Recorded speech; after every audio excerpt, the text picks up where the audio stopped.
Yeah, I was just going to say, so that clears up who to go to for what, which is fantastic because there's so much confusion around that, truth be told. What about, what would you say? You've got a few points here that we did notice.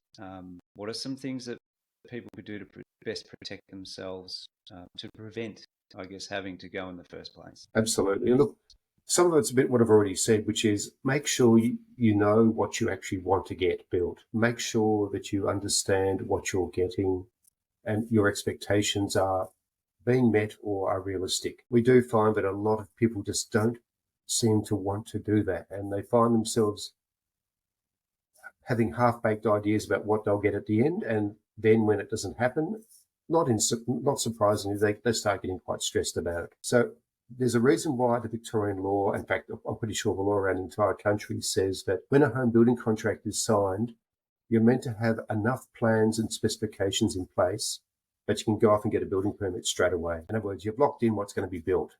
And you're also meant to have the price locked in, or the pricing method, in the case of cost plus contracts, locked in. And that's important because you need to know what you're getting and what you're paying. And if you sign a contract without really having locked that in properly, you're always going to get into trouble. So you really need to take the time.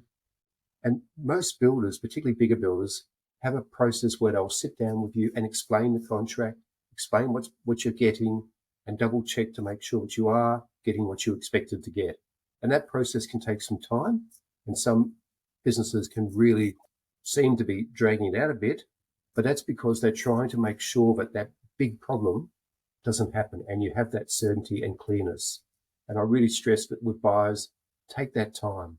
Don't rush it. Make sure that you're sure about what you're doing, and don't be shy about asking questions. The other key thing I have to stress is that for most listeners of your podcast, they're probably looking at getting a new home built. So they probably aren't necessarily at as much risk of having a builder who's not properly licensed or registered, as we call in Victoria, or properly insured build their home.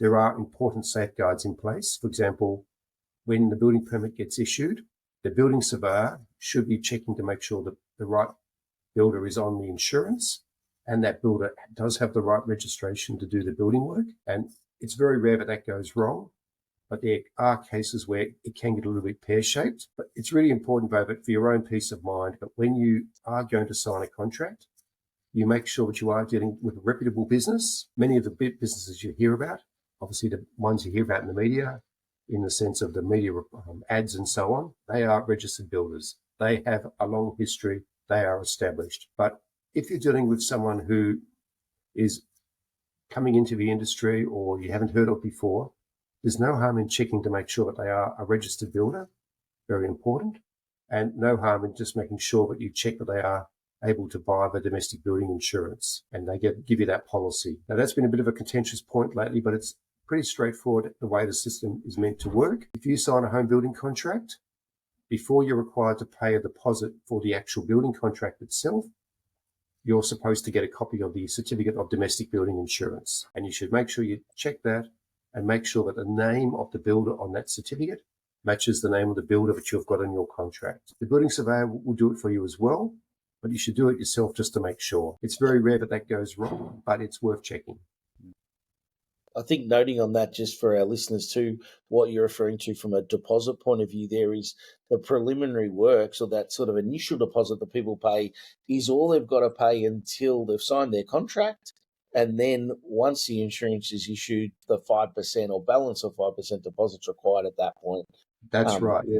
Absolutely, Darren.